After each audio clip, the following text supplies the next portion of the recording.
Assalamualaikum, salam Malaysia Madani. Berita wilayah bersama saya, Sahih Samsudin. Perkembangan banjir di Terengganu sehingga pukul 4 petang tadi, jumlah penduduk terjejas banjir di negeri itu menunjukkan tren peningkatan. Sekretariat Jawatan Kuasa Pengurusan Bencana Negeri memaklumkan 325 penduduk terjejas berlindung di 7 pusat pemindahan sementara PPS di 3 daerah. Paling ramai terjejas di Kuala Nerus dengan 176 individu daripada 65 keluarga ditempatkan di 4 PPS. Diikuti Kuala Terengganu dengan 141 penduduk di 2 PPS. Manakala selebihnya di Setiu. Sementara itu, paras air sungai di Kuala Nerus berada pada paras bahaya melebihi 3.85 meter. Manakala Sungai Calok di Setiu berada pada paras amaran dan Sungai Setiu di Kampung Besut berada pada paras waspada.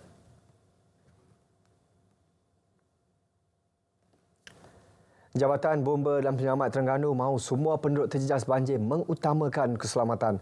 Siti Jamilah Hanim Jamil di lokasi ada perinciannya. Jamilah, silakan.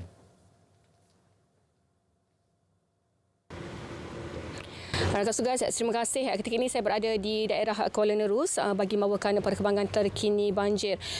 Dan untuk itu saya bawakan pengarah JPPM Negeri Terengganu, Penolong Pusojaya Bomba, Tuan Hassan Asyari Omar. Jadi Tuan, kita tahu banjir telah melanda di negeri ini sejak pagi tadi selepas hujan turun dengan lebatnya pada malam tadi. Jadi Tuan, di pihak Tuan mungkin ada nasihat untuk penduduk di seluruh negeri ini, Tuan. Baik, terima kasih.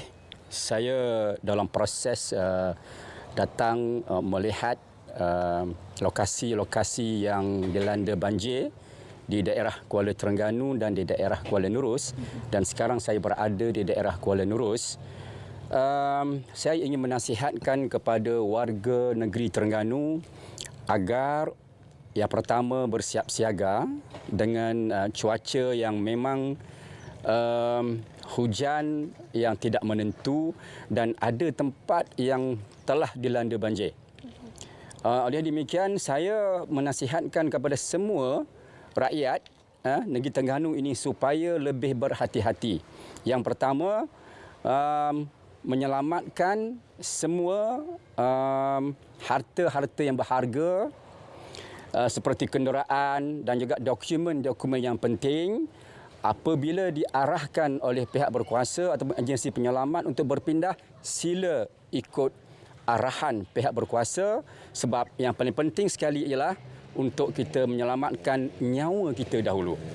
Ya. Dan pada hari ini, bermula jam lebih kurang 3 pagi tadi, ya, ada beberapa lokasi telah dinaiki air dan pasukan penyelamat telah memindahkan mangsa tersebut ke PPS di daerah Kuala Terengganu dan juga di daerah Kuala Nerus. Dan sehingga ke saat ini saya melihat cuaca agak tenang sedikit. Hujan pun mula berhenti dan di tempat yang saya berada sekarang ini air sudah mulai surut.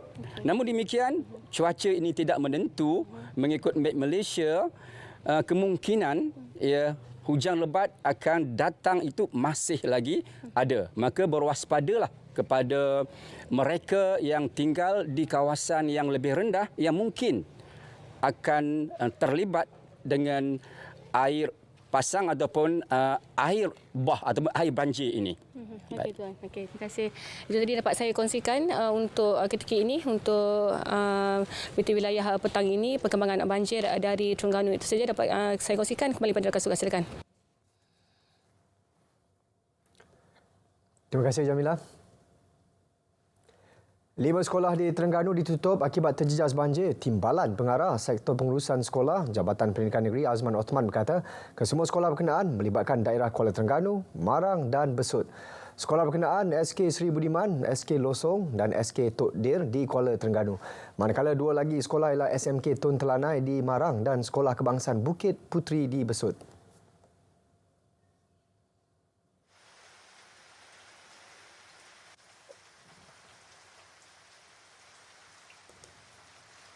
Pihak sekolah telah mengambil tindakan dengan mengalihkan perabot berkenaan ke tempat yang lebih tinggi. Pihak Jabatan Pendidikan Negeri Terengganu dan PPD akan memantau perkembangan banjir di sekolah-sekolah yang terkesan. Keselamatan murid-murid dan warga sekolah diutamakan. Mereka akan kembali mengikuti PDP secara bersemuka apabila keadaan telah selamat. 3 lagi pelajar yang turut terjejas banjir ditempatkan di SK Ring yang turut dijadikan pusat penempatan sementara. Bagaimanapun, semua guru dan murid diarahkan untuk mengikuti proses pembelajaran seperti biasa melalui mod pengajaran dan pembelajaran di rumah PDPR. Sementara itu, beberapa kawasan berdekatan kampus Universiti Malaysia Terengganu UMT turut dinaiki air menjejaskan pelajar luar kampus. Ini melibatkan Kampung Tok Jembal, Kampung Gong Pak Jin, Kampung Pak Tuyu dan Kampung Jati turut dinaiki air. Susulan itu, UMT mengaktifkan bilik gerakan bencananya. Naib Chancelornya Profesor Datuk Dr. Mazlan Abdul Ghaffar berkata, bilik gerakan dan talian hotline 24 jam dikendalikan pejabat hal ehwal pelajar dan alumni serta pejabat keselamatan. PPS di Dewan Pusat Sukan UMT turut dibuka bagi membolehkan pelajar berpindah. Bantuan zakat berjumlah RM100,000 kepada pelajar dan komuniti setempat yang terkesan banjir turut diperuntuk melalui Pusat Islam Sultan Mahmud.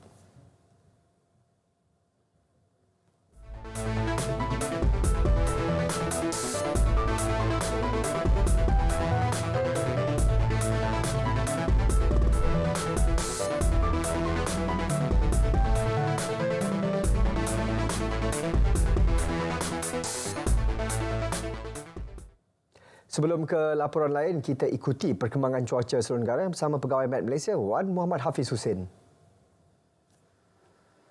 Baik, Assalamualaikum dan salam sejahtera. Laporan cuaca pada petang ini kita lihat terlebih dahulu amaran yang telah dikeluarkan yang baru sahaja dikemas kini pada pukul 4 petang tadi.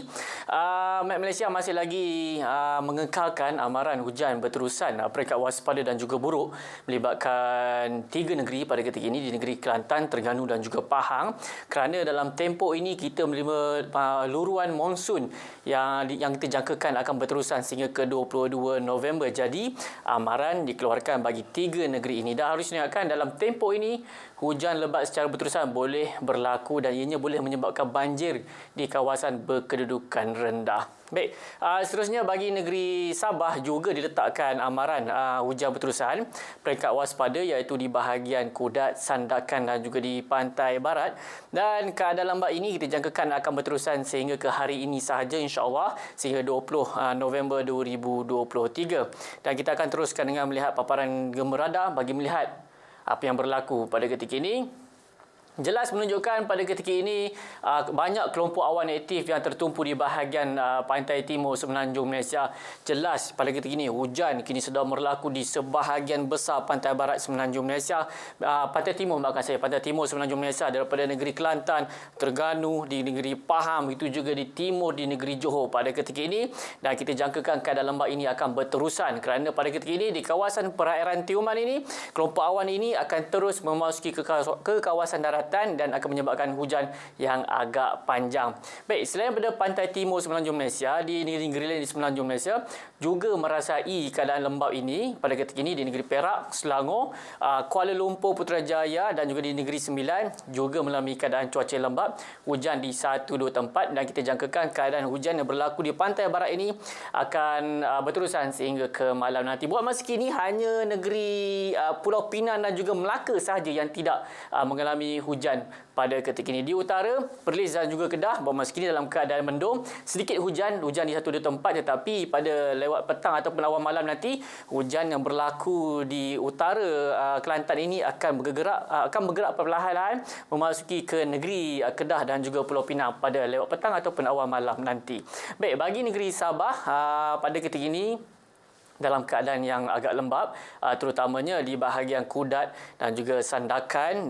Ianya hujan yang berlaku di kawasan yang diletakkan amaran hujan berterusan, dan selepas itu juga hujan di 1-2 tempat juga berlaku di bahagian pantai barat negeri Sabah. Baik, hujan yang berlaku di bahagian Sandakan ini akan berterusan dan juga begitu hujan yang berlaku di pantai barat akan berlanjutan sehingga ke lewat petang ini sahaja. Baik, bagi di negeri Sabah pada ketika ini alhamdulillah kebanyakan bahagian dalam keadaan yang baik. Hujan kini hanya berlaku di sekitar bahagian Limbang dan juga di bahagian barat, iaitu di bahagian Kuching, Sirian dan juga Samaran. InsyaAllah ianya akan beransur reda sedikit masa lagi. Baik, bagi kawasan perairan pula, Malaysia masih lagi mengekalkan amaran angin kencang setelah bergelora kategori pertama, kedua dan juga ketiga di sebahagian besar kawasan perairan Laut Cina Selatan yang melibatkan bahagian perairan Samui, Tiuman, Kondor, Bungguran, Reef South, Reef North, Lalayang dan juga Palawan, kerana pada ketika ini angin bertiup dengan agak kencang melebihi 50 km sejam dan pastinya ketinggian ombak boleh melebihi 40 meter dan ianya adalah berbahaya kepada bot-bot kecil serta sukan garis laut, aktiviti perkapalan dan juga menangkap ikan serta kepada pekerja-pekerja yang berada di pelantar minyak. Dan amaran ini berkuat kuasa sehingga ke 21 November 2023. Jadi kepada anda semua diharapkan sentiasa peka dan juga cakna dengan apa jua amaran dan juga ramalan yang dikeluarkan oleh Met Malaysia. Dan bagi anda, untuk mendapatkan informasi yang lebih terkini, anda boleh layari laman sesawang kami di www.met.gov.my ataupun boleh layari Facebook, Instagram, X dan juga YouTube. Sekian sahaja daripada saya, Wan Hafiz. Assalamualaikum dan salam Malaysia Madani.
Awal banjir ialah sistem pengesan kenaikan aras air secara automatik. Sistem ini dilengkapi dengan pembesar suara akustik, sistem pemantauan bersepadu dan menggunakan sistem solar sepenuhnya. Selain itu, ia juga berupaya memberi arahan daripada Pusat Kawalan Program Ramalan dan Amaran Banjir Negara ke stesen siren dengan kaedah voice activation. Keupayaan bunyi siren ini boleh menjangkaui 1 hingga 2 km bergantung kepada keadaan topografi setempat. Terdapat 2 jenis siren. Pertama, bunyi siren amaran.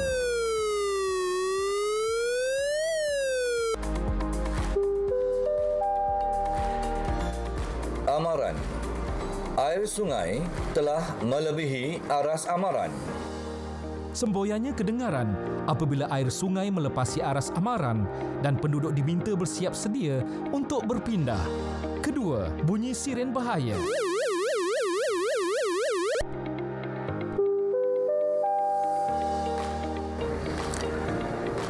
Bahaya. Air sungai telah melebihi aras bahaya. Ia diaktifkan setelah air sungai melepasi aras bahaya dan penduduk diminta untuk berpindah serta-merta. Sistem siren amaran awal banjir memberi manfaat kepada masyarakat bersiap siaga menghadapi bencana banjir. Sebanyak 17,300 saringan penilaian kesihatan mental telah dilakukan menerusi MyMinda. Menteri Kesihatan Dr. Zalia Mustafa berkata, MyMinda merupakan komponen baru dalam aplikasi MySejahtera yang diperkenalkan bulan lalu. Ia membolehkan pengguna mengakses soalan dan membuat penilaian status kesihatan mental masing-masing secara dalam talian.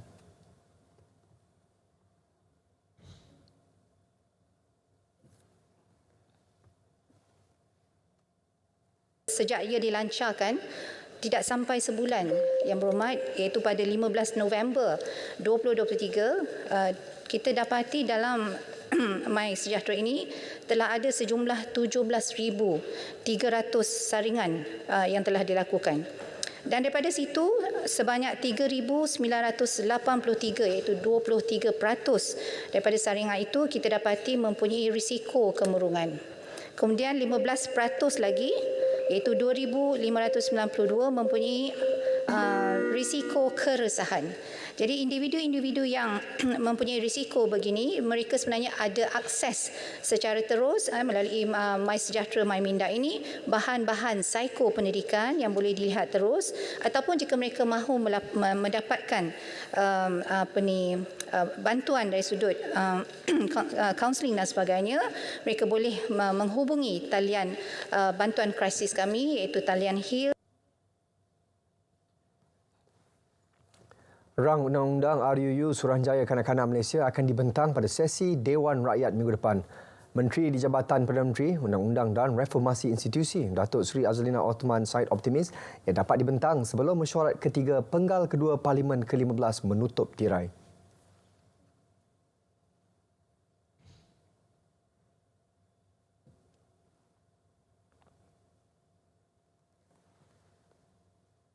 Kita akan buat bacaan pertama insya-Allah pada sesi ini. Ya.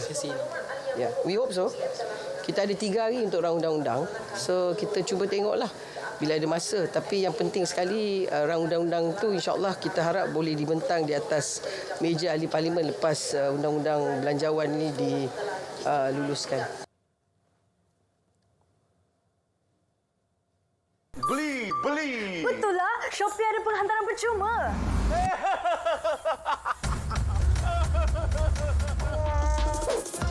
Kenapa bayar kalau dapat penghantaran percuma di Shopee? Beli sekarang di Shopee.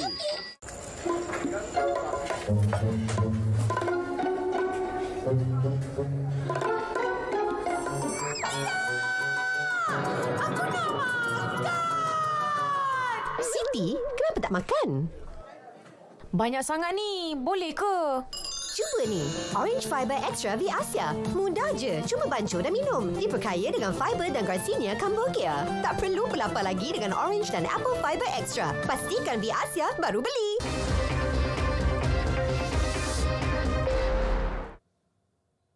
Musim tengkujuh menjadi kerisauan khususnya golongan nelayan. Tempoh ini tidak membenarkan mereka untuk turun ke laut sekaligus menjejaskan pendapatan mereka hampir 70%. Wartawan Atika Mahta mendekati golongan berkenaan. Musim ni mencabarlah. Yang kerja banyaklah. Tak ada kerja dah. Mana ada benda dah. Dah naik buka dah habis dah. Perasaan sebab mula timbul apabila saya sendiri mendengar luahan mereka. Ini menjadi tempoh sukar kerana mereka tidak dapat turun ke laut. Ekoran keadaan laut bergelora serta cuaca yang tidak menentu. Malah situasi ini turut menjejaskan pendapatan mereka. Demi kelangsungan hidup, golongan nelayan di Kuala Kemaman ini tidak hanya berpeluk tubuh. Sebaliknya terus berusaha melakukan pelbagai pekerjaan lain sebagai pendapatan sampingan. Hidup nelayan musim tengkujuh ni memang ketara sikit lah sebab dia orang tak dapat turun ke laut pada musim ni. Ada juga yang membuat kerja sampingan. LKN ada memberi bantuan melalui touch point seperti pada tahun Februari. Buka menambah baik lagi lah dari segi bantuan. Musim tengkujuh memang nelayan ni memang susah. Musim-musim ni kalau ada sapilang kerja-kerja rumah ke, buat buka, packing buka ke, alhamdulillah lah hak kerja ambil tu sekat ni mana bantuan buka pun ada. Duit elang secara hidup pun ada. Musim ni berat lah. Ni kat buka ni. Lihat dulu. Dia okey lah ada lah. Setis ni macam 300 bulan. Memahami situasi nelayan, Lembaga Kemajuan Ikan Malaysia LKIM mempergiatkan usaha menambah baik sosial ekonomi golongan berkenaan.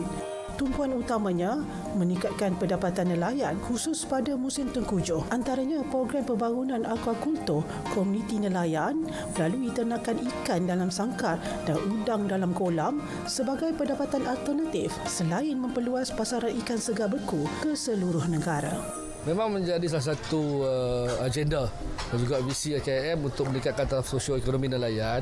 Sebab itu kita dekat IKM kita galakkan mereka telah terlibat dengan apa juga projek ekonomi sama dengan aquaculture, hiliran, pemrosesan ikan, dan kita sentiasa bantu mereka. Dan termasuk juga pemodenan bot dan sebagainya. Dan kita akan berikan segala bantuan sama ada tunjuk ajar, nasihat, kepakaran, teknikal dan juga yang paling penting adalah modal. Musim monsun Timur Laut ini sebenarnya musim yang paling merisaukan nelayan. Pendapatan mereka terjejas, namun LKIM menggerakkan beberapa usaha sekaligus meningkatkan taraf hidup nelayan. Atika Makhtar untuk RTM. Sejumlah 400 tan bekalan benih padi bakal diterima bagi penanaman padi musim kedua tahun ini di Kelantan. Pengurus Besar Lembaga Kemajuan Pertanian Kemubu Kedah, Muhammad Faizul Mustafa berkata stok bekalan benih yang diperlukan adalah sebanyak 4,000 tan daripada 28,000 tan benih padi yang terdapat di seluruh negara. Menurutnya, penanaman musim kedua akan dilewatkan bagi mengelak musim banjir serta risiko kerugian. Memang mencukupi. Kalau ikutkan ni bekalan benih kita ada lebih kurang dalam 1.4 juta beg keperluan kadang ni dalam 200,000 beg Cuma kita ustaz minta awal ni 20,000 beg tu kena hantar dulu ke kadang untuk persiapan pertengahan bulan 12 tu saya bimbing petani ada dah advance sikit dia buat awal sikit jadi masa tu kita dah prepare untuk 20,000 beg benih padi lah untuk dalam kawasan kadang.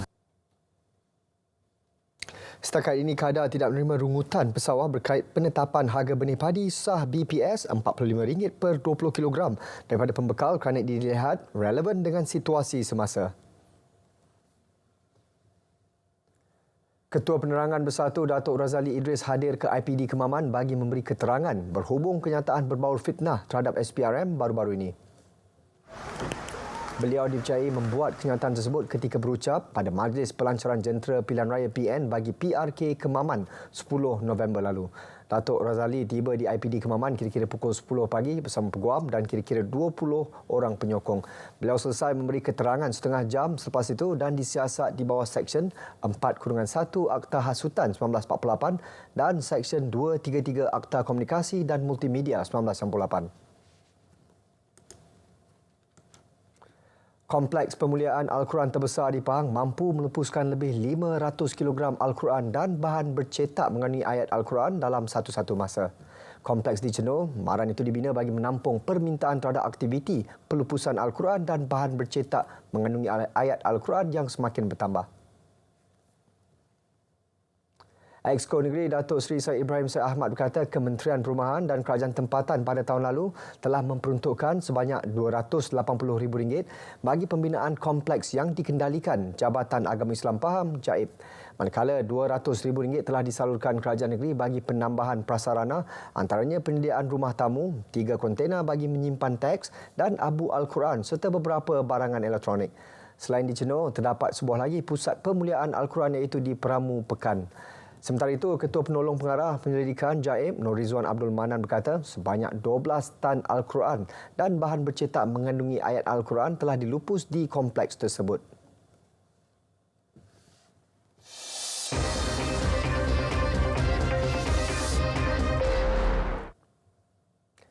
Sabah terus perkasa sektor pertanian, tingkatkan keterjaminan makanan. Ikuti perkembangan dari Bumi di Bawah Bayu bersama Suaran Shah. Silakan Suaran. Baik, terima kasih Zahir.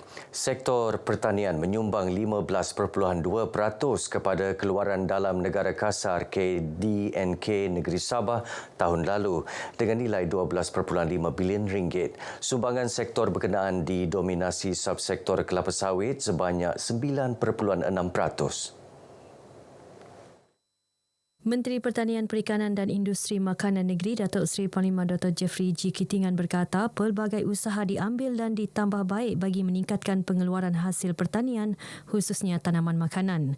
Ia sejajar pelaksanaan 16 inisiatif berkaitan sektor pertanian yang digariskan dalam Pelan Pembangunan Sabah Maju Jaya SMJ 1.0. Beliau berucap demikian dalam perasmian Majlis Convocation Institut Pertanian Sabah ke-51 dan Pusat Latihan Vokasional Pertanian Lahadatu ke-39 di Ibu Negeri. Teks ucapan beliau dibacakan Pembantu Menteri Pertanian, Perikanan dan Industri Makanan, Datuk Hendrus Anding. Datuk Dr. Jeffrey yang juga Timbalan Ketua Menteri turut mempelawar graduan institusi latihan pertanian agar mengusahakan tanah pertanian dengan tanaman makanan bagi memastikan keterjaminan sumber makanan negeri. Katanya mereka wajar beralih daripada amalan pertanian konvensional kepada pertanian pintar berteraskan teknologi terkini bagi meningkatkan hasil pertanian.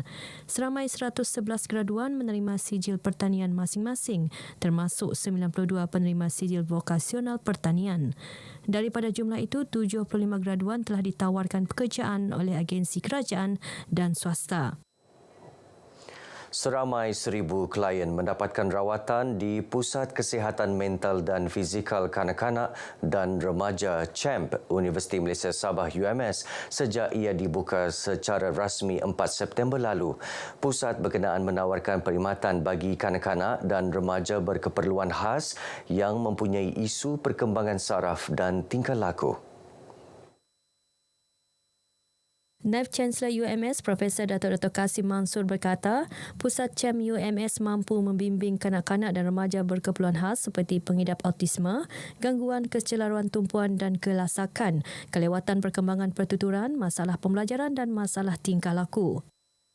Ini merupakan satu momen yang sangat bersejarah di mana pusat ini memberi banyak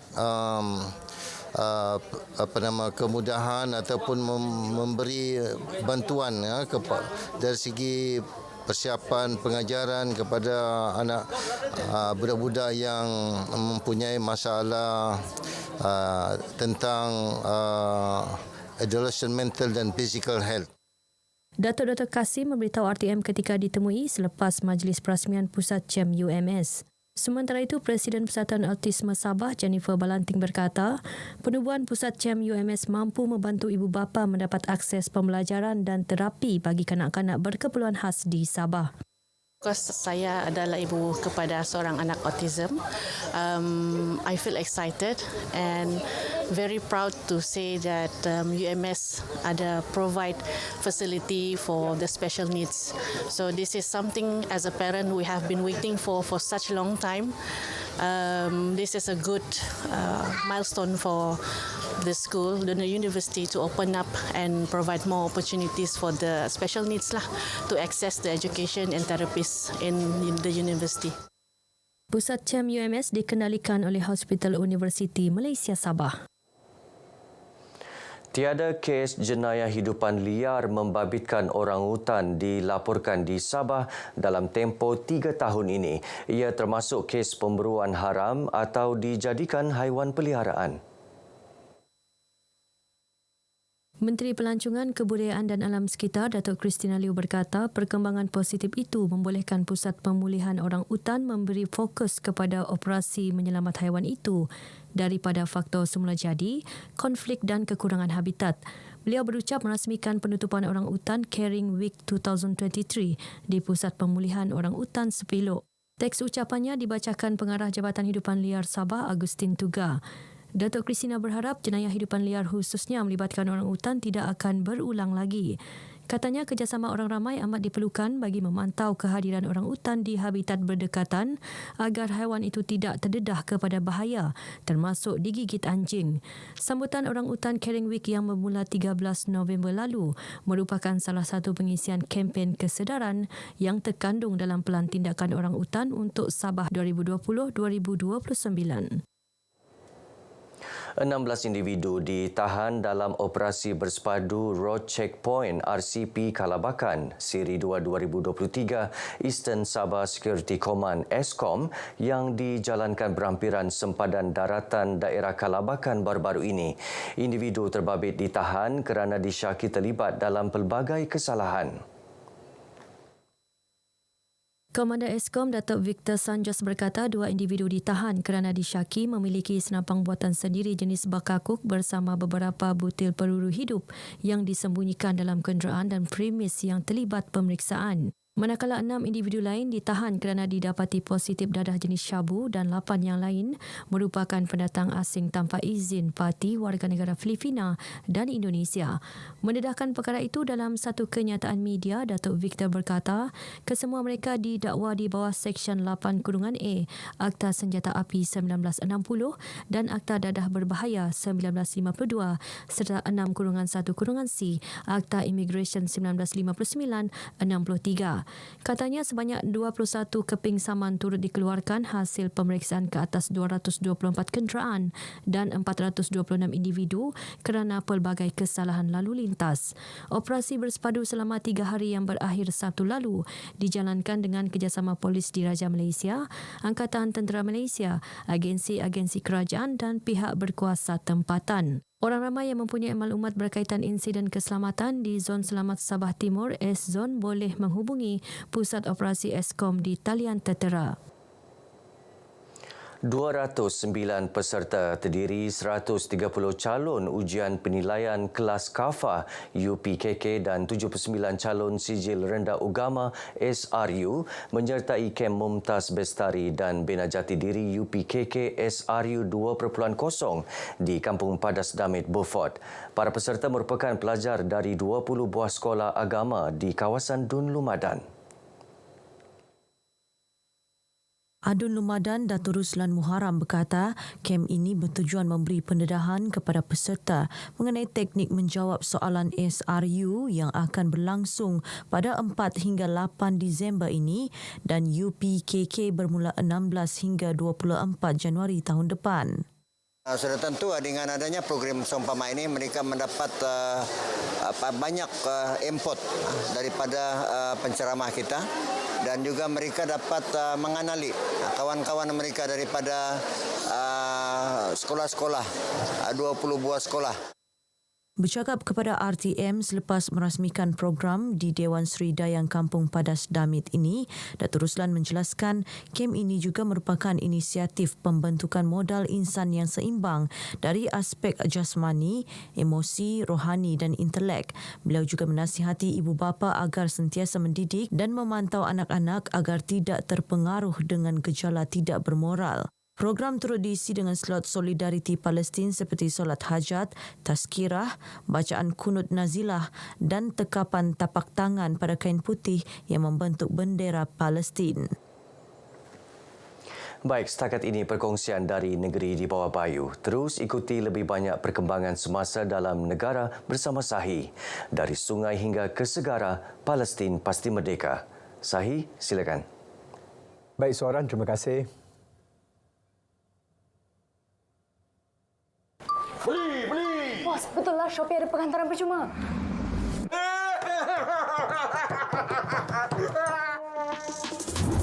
Kenapa bayar kalau dapat penghantaran percuma di Shopee?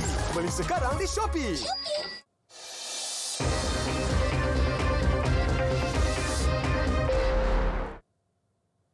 Seterusnya kita ke Bumi Kenyalang. Antara paparan petang ini, Kerajaan Sarawak tingkatkan perbelanjaan mengurus dan pembangunan kepada RM12.36 bilion bagi Belanjawan 2024. Perinciannya langsung sama Buma Win. Buma, silakan.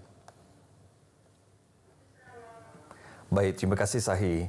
Persidangan hari pertama mesyuarat kedua bagi penggal kedua Dewan Undangan Negeri Sarawak ke-19 di Dewan Undangan Negeri bermula hari ini.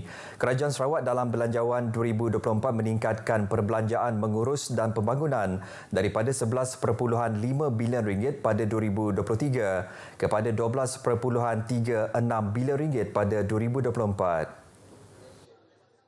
Premier Sarawak Datuk Patinggi Tan Sri Abang Johari Tun Openg berkata, belanjawan bertemakan pembangunan untuk semua bersama membina Sarawak yang sejahtera, mampan dan bersatu itu akan terus menjadi bajet pengembangan untuk meningkatkan perbelanjaan kerajaan yang akan merangsang pertumbuhan ekonomi negeri.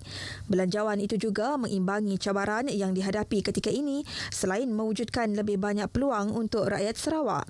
Ia juga untuk asas ekonomi yang lebih kukuh kukuh dan berdaya tahan pada masa sama memastikan kemampanan fiskal jangka panjang. Belanjawan itu juga akan membantu kos sara hidup di beberapa kawasan untuk mengurangkan beban kewangan kumpulan berpendapatan rendah dan sederhana, membuat pelaburan bersasar dan melaksanakan program penting untuk manfaat rakyat. Datuk Patinggi Abang Johari berkata demikian semasa membentangkan rang Undang-Undang Perbekalan 2024-2023 pada persidangan hari pertama Dewan Undangan Negeri Dun Sarawak ke-19 di Kuching. Baik saudara, ekonomi Sarawak dijangka terus berkembang walaupun menghadapi persekitaran global yang mencabar. Premier Sarawak Datuk Patinggi Tan Sri Abang Johari Tun Openg berkata kerajaan negeri menjangkakan ekonomi Sarawak akan berkembang antara 4.0% dan 5.0% pada 2023 disokong oleh permintaan dalam negeri. Ujarnya berdasarkan ramalan ekonomi negara pada angka sama yang dipacu pertumbuhan merentas semua sektor dan prospek perdagangan global bertambah baik selain pelaksanaan pembaharuan ekonomi madani yang akan datang. Katanya sektor perkhidmatan kekal sebagai pemacu utama pertumbuhan dengan peningkatan dalam perdagangan borong dan runcit, restoran, penginapan, industri pengangkutan dan penyimpanan. Ekonomi Sarawak berdaya tahan dan inisiatif kerajaan negeri membawa acara antarabangsa di Sarawak juga telah menggalakkan lebih ramai ketibaan pelawat meningkat 2 kali ganda daripada 2.45 juta dari Januari hingga September tahun lepas kepada 5.12 juta pada 2023. Perkembangan ini turut disokong perbelanjaan pelawat dan pengguna yang lebih tinggi dengan ramalan unjuran pertumbuhan 9.0% pada 2023.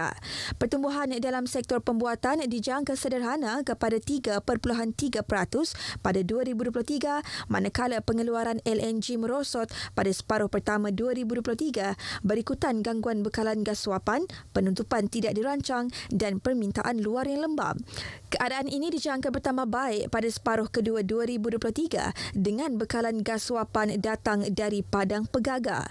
Pembuatan produk kayu mengalami kelembapan separuh pertama 2023 berikutan permintaan pasaran antarabangsa lemah dengan sektor pelombongan dijangka menguncup sebanyak 0.1% pada 2023. Dalam menyampaikan ucapan kementeriannya di persidangan DUN hari ini, Premier Sarawak memaklumkan pengeluaran minyak mentah perlahan pada suku kedua 2023 dan pada masa sama pengeluaran gas asli juga merosot disebabkan penutupan loji tidak dirancang.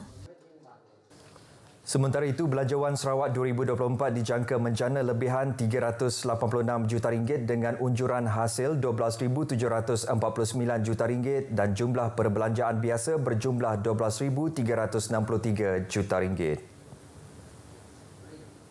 Premier Sarawak Datuk Patinggi Tan Sri Abang Johari Tun Openg berkata belanjawan 2024 berjumlah RM13.601 juta merupakan belanjawan terbesar yang pernah diumumkan oleh kerajaan negeri setakat ini.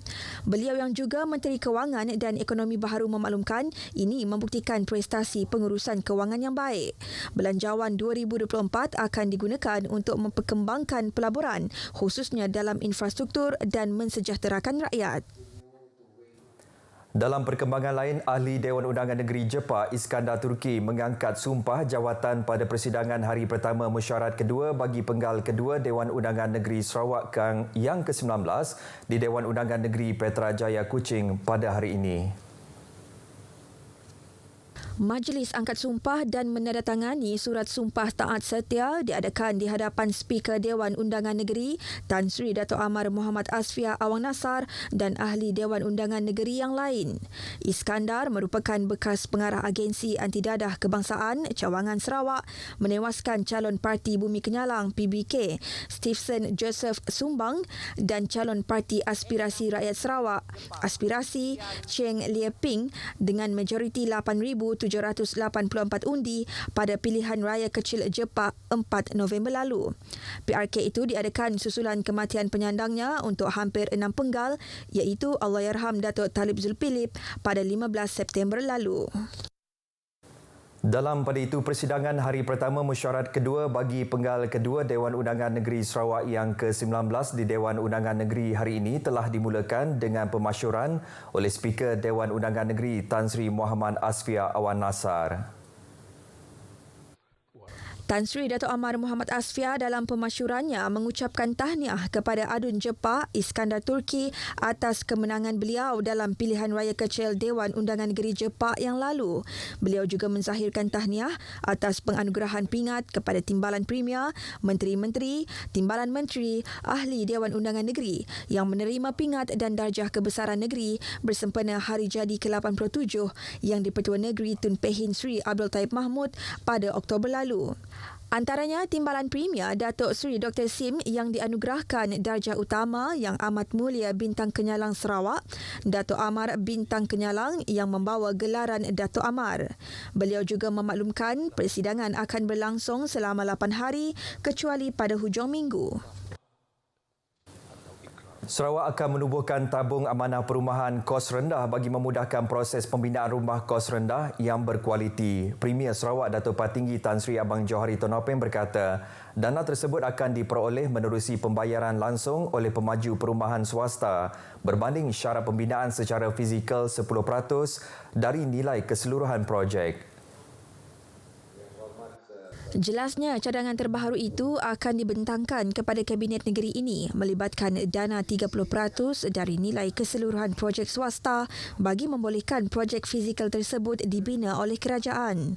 Sebelum ini katanya syarat 10% perumahan kos rendah dalam pembinaan perumahan bercampur oleh pihak swasta berdepan beberapa isu termasuk kecacatan pembinaan. Premier Sarawak mendedahkan demikian pada Majlis Makan Malam Jubli Emas Perbadanan Pembangunan Perumahan HDC di Kuching malam tadi.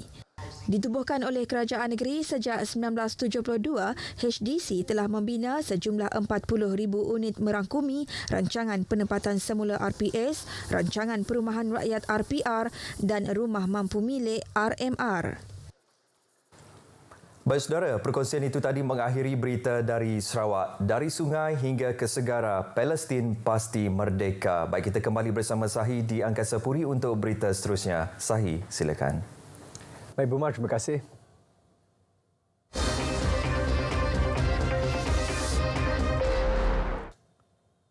Pelaksanaan program jualan agro Mardani benar-benar membantu rakyat memperoleh barangan keperluan harian pada harga murah.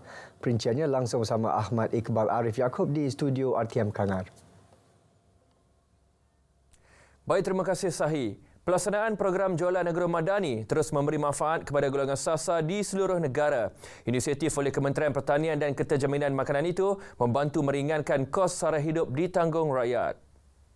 Pengarah Lembaga Pertubuhan Peladang LPP Negeri, Rashid Ahmad berkata, sebanyak 153 program jualan agro Madani telah dilaksanakan di seluruh negeri di mana 8 daripadanya oleh LPP dan bakinya oleh Fama. Pelaksanaannya turut mencatatkan nilai jualan terkumpul mencecah lebih RM900,000 dan memanfaatkan lebih 50,000 penduduk. Jualan agro Madani ini adalah kita tengok kalau tuan-tuan tengok hari ini adalah barangan segar dan barang-barang terpilih. Kita juga berusaha sama dengan Kementerian Perdagangan Haiwan Pengguna dan juga Fama untuk sama-sama terlibat dengan jualan agro Madani ini. Kalau ditengok hari ini kita ada pengurangan harga antara 10 hingga 30%, melibatkan barang-barang segar dan juga barang-barang terpilih. Bagi orang ramai, penganjuran jualan agro Madani sentiasa dinantikan bagi mendapatkan barangan keperluan harian pada harga murah. Ini memang ajak Mok datang awal sebab program ni kan jarang-jarang buat. Jadi saya dapat beli banyak benda yang murah. Lepas tu kebetulan Mok pula dia buat kuih. Lepas tu nak cari tepung. Kira cari macam beras apa semua kan murah. Alhamdulillah lah. Lepas tu saya harap kalau ke depan ni program ni selalu diadakan lah. Tengok jualan ni amat orang kata mengurangkan beban belanja kita harian dan patut diteruskan daripada masa ke masa. Kalau boleh kita buat dalam mingguan ataupun bulanan, insyaallah dengan harga yang meringankan beban golongan B40 lah. Pelajar perlu mendapat pendedahan mengenai hala tuju dan peluang kerjaya berdasarkan minat serta keupayaan seawal peringkat prasekolah. Untuk itu, pelaksanaan program My Future My Job digerakkan Pertubuhan Kebajikan Anak Jati Perlis Jati dan Sekolah Kebangsaan Ujung Batu bagi memberi pendedahan berkaitan sektor pekerjaan dan laluan kerjaya. Penaung Jati, Datuk Dr. Fatul Bari Mat Jaya berkata, inisiatif ini membolehkan perancangan masa depan pelajar dapat dibuat lebih awal. Kerjaya sebagai seorang tentera, kerjaya sebagai seorang doktor, kerjaya sebagai seorang ahli bomba, kerja-kerja yang terkait dengan agensi kerajaan.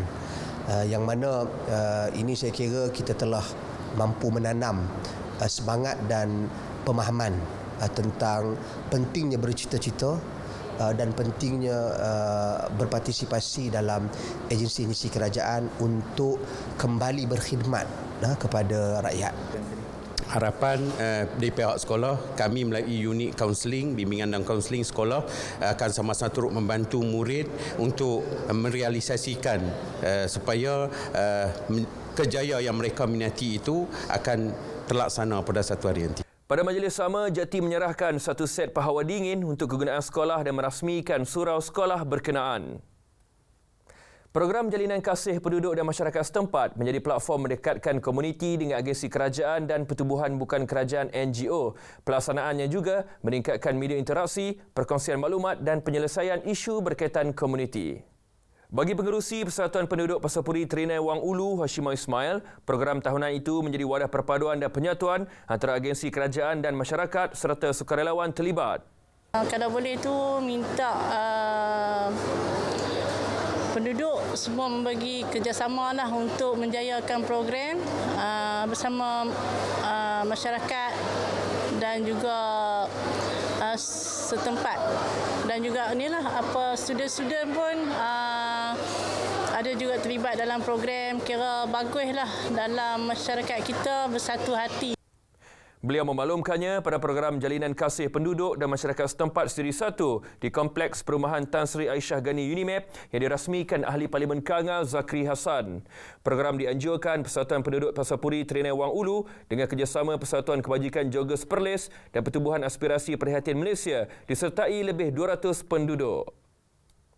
Sekian paparan berita dari Perlis hari ini. Dari sungai ke segara, Palestin pasti merdeka. Kembali semula bersama dengan rakan setugas di Angkasa Puri, silakan. Baik, terima kasih Ahmad Iqbal. Seorang guru sebuah madrasah mengaku tidak bersalah di Mahkamah Session Baling atas tuduhan mencederakan seorang muridnya berumur 8 tahun.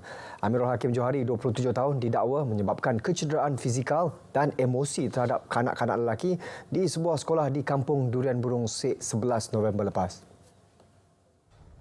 Mengikut kertas pertuduhan, dia didakwa mengikut Seksyen 31-1-A Akta Kanak-Kanak 2001. Tertuduh dibenar diikat jamin RM10,000 dengan seorang penjamin. Pendakwaan dikendali Timbalan Pendakwa Raya Muhammad Ikmal Afandi Zulkifli, manakala tertuduh diwakili Peguam Al-Sabri Ahmad Kabri. Hakim Najwa Cik Mat menetapkan 21 Januari depan sebagai tarikh sebutan semula kes.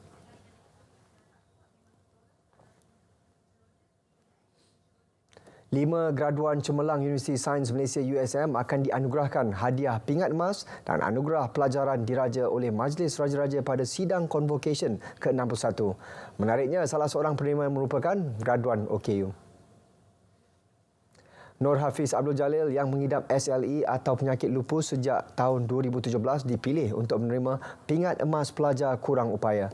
Situasi itu tidak menjadi penghalang buat Nur Hafiz yang berjaya menamatkan pengajian di peringkat ijazah sarjana muda.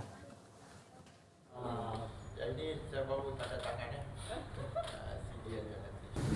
dan lepas 2 tahun penangguhan tu baru saya sambung baliklah pelajaran saya dekat Pusat Pengajian Sains Kaji Hayat.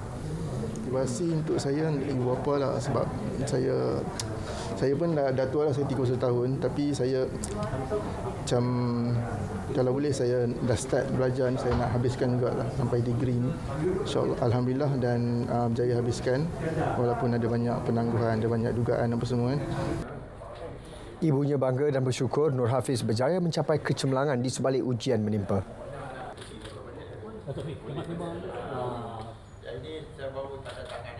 Jugalah sebab dia dah belajar kan lama kan. Habis mak ni kena korban lah, jaga anak macam ni semua.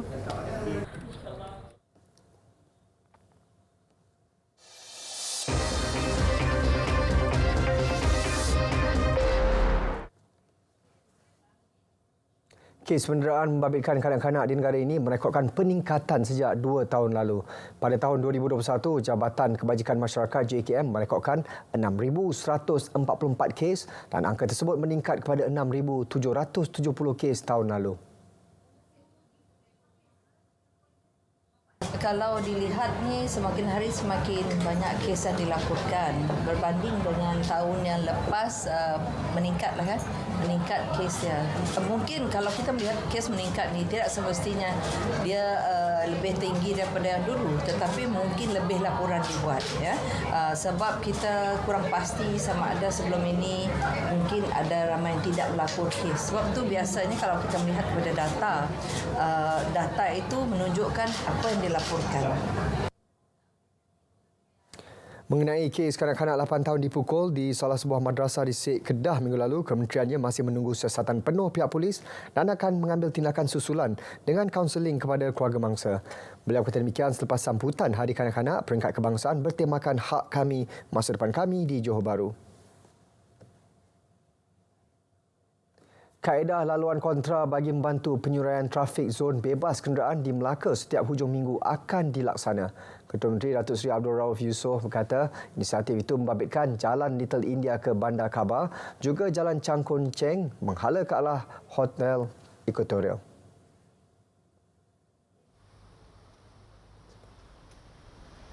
Laluan kontra berkenaan masih di peringkat kajian dan akan berkuat kuasa pada setiap hujung minggu iaitu pada hari Jumaat, Sabtu dan Ahad.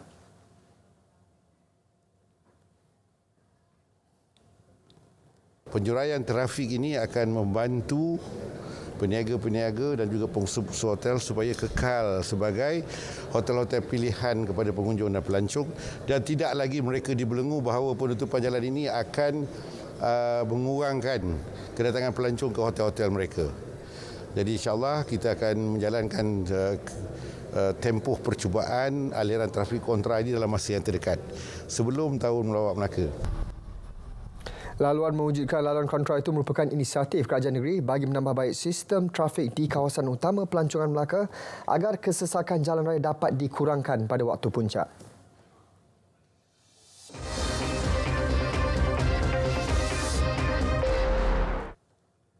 Laluan di persimpangan bertingkat Bandar Bukit Raja Utara ke persimpangan bertingkat Asam Jawa Lebuh Raya Pesisiran Pantai Barat WCE akan dibuka kepada pengguna bermula tengah malam ini. Menteri Kerja Raya Datuk Seri Alexander Nantalinggi berkata pemberian tol percuma juga diberikan bermula tengah malam ini sehingga 2 Januari. Ia melibatkan pengguna yang memasuki laluan Seksyen 6 sepanjang 21.8 km dari Plaza Tol Bandar Bukit Raja Utara ke Plaza Tol Asam Jawa atau arah sebaliknya.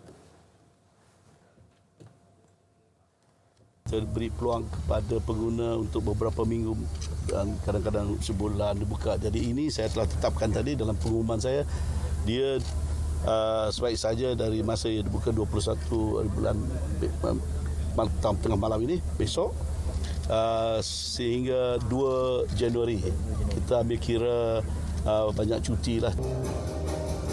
Pembukaan laluan tersebut dapat menjimatkan masa perjalanan dari kapal Kelang ke Asam Jawa Ijuk hanya 15 minit berbanding 45 minit sebelum ini.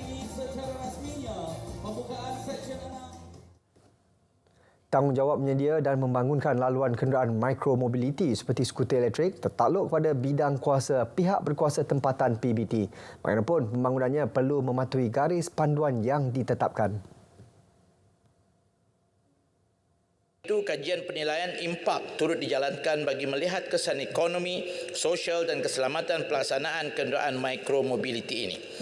Berkenaan dengan kerjasama strategik bersama pihak berkuasa tempatan untuk memudah cara penggunaan kenderaan mikromobiliti, MOT telah melancarkan program medan uji regulatori negara dengan kerjasama Majlis Bandaraya Shah Alam sebagai medan uji pertama yang dilaksanakan untuk pengoperasian kenderaan mikromobiliti. Jelasnya setiap aspek perlu diberi perhatian bagi memastikan keselamatan penggunaan kenderaan mikromobiliti di kawasan komersial dan bandar. Datuk Hazbi Habibullah menjawab soalan dikemukakan Ahli Parlimen Petaling Jaya Lee Chien Chung.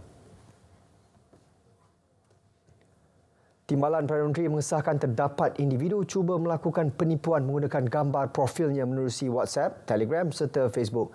Datuk Seri Fadilah Yusof berkata beberapa rakannya telah memaklumkan telah menerima mesej daripada individu berkenaan menerusi WhatsApp.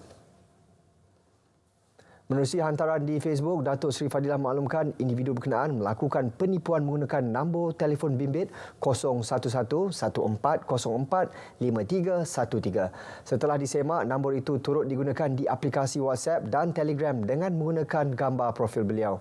Laporan telah dibuat kepada pengendali platform WhatsApp dan Telegram dan semakan menerusi Truecaller, nombor berkenaan menggunakan nama Reno Nize. Pada masa sama juga, terdapat individu menggunakan gambar beliau untuk membuka akaun Facebook dan laporan telah dibuat kepada Facebook mengenai akaun palsu berkenaan. Justru beliau telah memberikan pautan laman Facebook rasmi dan peribadinya bagi mengelakkan kekeliruan di kalangan orang ramai.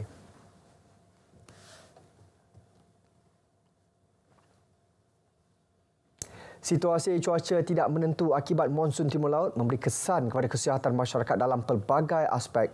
Langkah penjagaan kesihatan perlu dititik beratkan bagi memastikan diri dan keluarga berada dalam keadaan baik. Erwin Zaid ada kupasannya. Ibu bapa perlu memberi perhatian kepada kesihatan kanak-kanak terutama di bawah umur 2 tahun kerana tahap imuniti yang rendah membolehkan mereka senang dijangkiti virus. Virus boleh mengakibatkan kanak-kanak mengalami jangkitan paru-paru. Untuk itu, ibu bapa perlu memantau dan peka terhadap sebarang simptom jangkitan virus seperti batuk, sesama, sakit tekak dan demam. Golongan tersebut juga kerap jatuh sakit disebabkan influenza dengan anggaran jangkitan sekali bagi setiap 2 bulan. Saya akan showkan kalau boleh standby ubat demam kat rumah. Ubat batuk, ubat sesama sebenarnya kebanyakan mereka tak perlu. Unless mereka memang teruk sangat dan kita akan rawat accordingly. Tapi kat rumah standby ubat demam, kalau ada demam setiap 6 jam bagi kat budak. Ikut dos yang betul. Kanak-kanak digalak memakai pelitup muka dan mensanitasi tangan seperti diamalkan ketika pandemik COVID-19. Langkah itu juga perlu diamalkan terhadap warga MAS kerana mudah terdedah kepada jangkitan terutama semasa berada di pusat pemindahan sementara PPS. Mangsa banjir yang dipindahkan itu dia mudah terdedah kepada jangkitan kuman sebab terlalu ramai orang kat situ. Jadi bila seorang tu kena ada satu penyakit berjangkit, maka dia lebih mudah kata orang tu merebak kepada orang lain. Contohnya sekarang ni COVID masih ada lagi. Mohon mereka yang ada simptom macam batuk, simptom demam tu, kalau boleh jangan terlalu dekat antara satu sama lain. Ikut protokol COVID-19 sebab dia sesuai untuk semua penyakit jenis.